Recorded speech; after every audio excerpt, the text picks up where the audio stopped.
Missions and evangelism have been the major thrust of the building, development and expansion of the Anglican Diocese of Jos and the heartbeat of His Grace, the Most Reverend Dr. Benjamin Kwashi, since he became the Bishop of Jos. When I became bishop in 1992, I felt the Lord's leading to lead my own mission team myself. Now, the goal was clear from the onset, as the Archbishop told us. He wanted a team that will develop a clear plan for mission and evangelism for the diocese, and that would take the matter of church planting and discipleship very seriously. I don't care who you are. I don't care what color you are. Don't even care which church you go. All I want to know is Jesus Christ. All that really matters is Jesus Christ. Through thick and thin, across the length and breadth of Plateau and Nasarawa states, the Anglican Diocese of Jos stormed the towns and villages with the good news and the gospel of Jesus Christ. The first outreach we had was in Mangu, if I remember well. Now Bishop Fube was the supervising priest. And we went out to the areas around Mangu, up to, to Mangu Hale and to the different corners, sharing the gospel. And I remember that there was a crusade in Mangu Central, I think primary school, where the Archbishop preached. In Mangu, I took my corner in the little church where we went for outreach to sleep. And the clergymen and other members who came with me could not bear that. A bishop should be put in a hotel. Why are they maltreating a bishop? I said, no, this is my area. This is my calling. So at the middle of the night when Chijoke came back and said, well, the people had gathered, we should go out, I just simply got up, not from a hotel, but from the local corner where my mat was. Again, it was the same challenge in Ganawuri, where the then late Ata Ateng couldn't bear the fact that I was there for 4 days, sleeping on the floor in a corner of the church with the rest of the clergy. He was beside himself. And then we moved on from there, and the next protocol was Vom Archdeaconry. And then within that same year we got to Vom, which took us to Zadien, to all the corners we could get. We had to go to Ganawuri the second time, because that was when there was a huge scare, witchcraft and all sorts. In fact, that particular period, there was a report of someone getting hanged because he was accused to be a wizard. Churches emerged where people never ever dreamed the chains of occultic and traditional worship will be broken.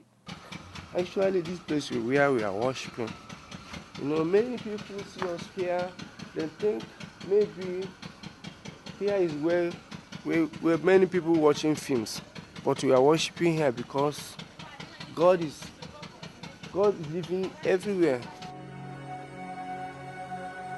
The diocese established Christian schools in villages where people were resistant to education, and above all, souls were saved, where it seemed darkness had taken root and the gates of hell had prevailed.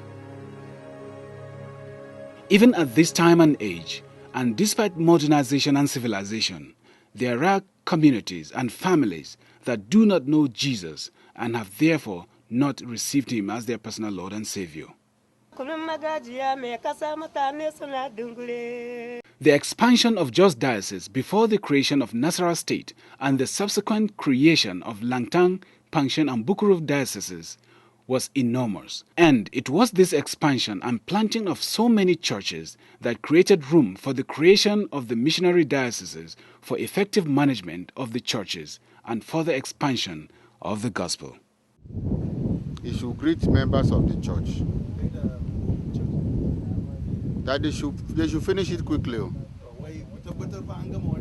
because it's the church, it's their church. They should bring the youth to come and work well. There's hardly a year that there is not a single church that is born, at least. Some years we have more than 10, some years 20, some years 5, some years 2, some years none at all, but that we are unwilling to give up the mission.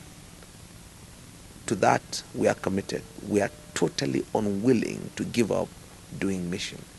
This also means building communities and people. The gospel has always come with education, health, and information about economic empowerment. The rural populace here, majority are farmers, and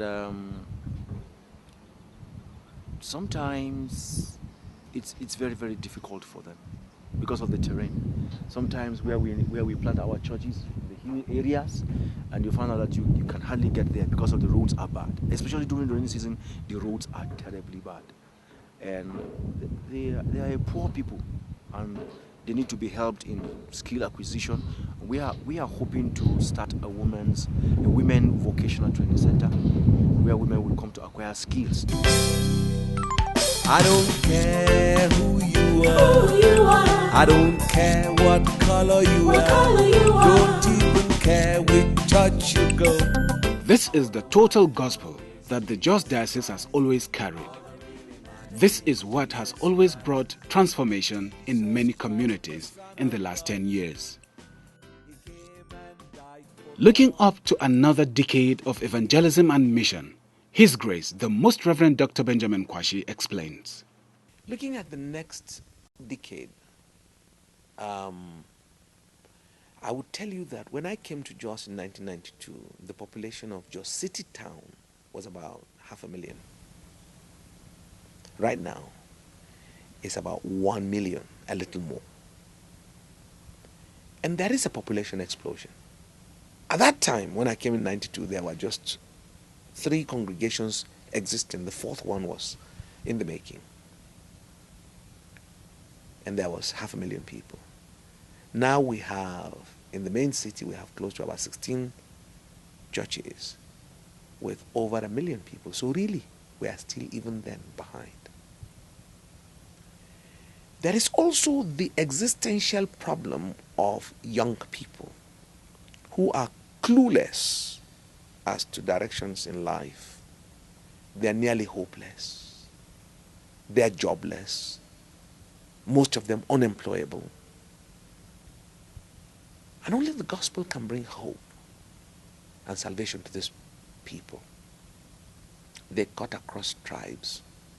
Another army, because Jos as a city is not far at all from tribal villages. The Jarawa villages, the Basa villages, the Berom villages, the Anaguta is swallowed up within that, and their young people are also swallowed up within that system. They are looking for city experiences, whatever that will bring. For many of them is drugs, careless sex, and little businesses. Religion is the least of their thinking. So the challenge ahead of us is bigger than the challenge I met when I came to Jos. Because when I came to Jos, the young people were 40% of the population. A little, not even up to. They were about 35% of the population. Right now, they're 60% of the population of Jos main town. Jos is fast becoming a market city. Every commodity in Jos is sellable and buyable. So we must approach the missions in the next 10 years with the knowledge of this background.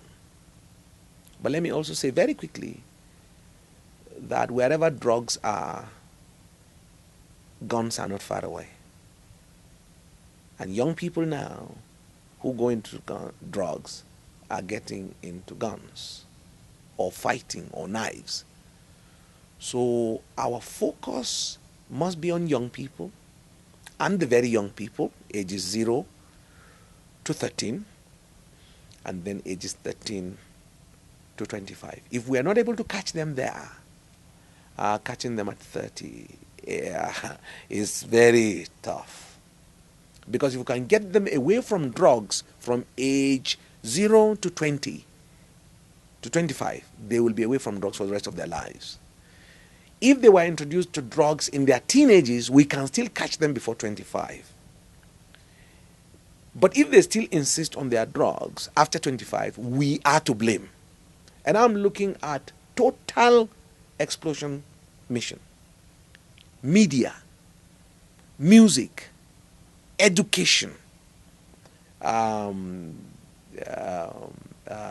business, and social work. And indeed, take it or leave it, Christian entertainment. Because unless you replace the confusion that they're coming with from the world media, unless you replace it, you will still not catch them. Because your rap is not as good as their rap. And your music is not reaching out their lives. So that is the one major challenge. But the second one, which is also a major challenge, is that people my age are going to be elders of the community very soon, and there are not too many. So we are not leaving them out. The church in Jos Diocese must change its mindset on church. Because if we do not change our mindset on what church is, we are going to start maintaining church. And church maintenance has never helped nor saved anybody. It will become a museum, like in England or America or elsewhere. So we must change. I've already given you a highlight of what to expect in the 10 years ahead. So church must begin to look critically and make a deliberate choice of taking the whole gospel holistically. Church must provide food for the hungry. Church must provide help for the poor. Church must be ready to absorb and rehabilitate drug addicts, prostitutes, casual sex AIDS patients, helpless people. Church must provide retraining for young people to gain a meaning of life.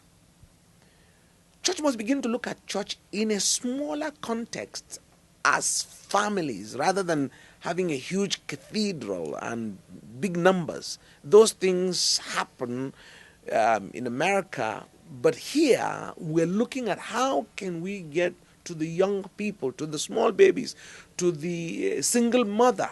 It's on the increase. To the helpless woman. How can we provide succor for those who are persecuted for the faith? It's a holistic mission. Missions and evangelism must be top priority for every Christian and every church. You do not want the blood of the people you should have reached be upon you simply because you do not think it is priority. How can they know unless we tell them?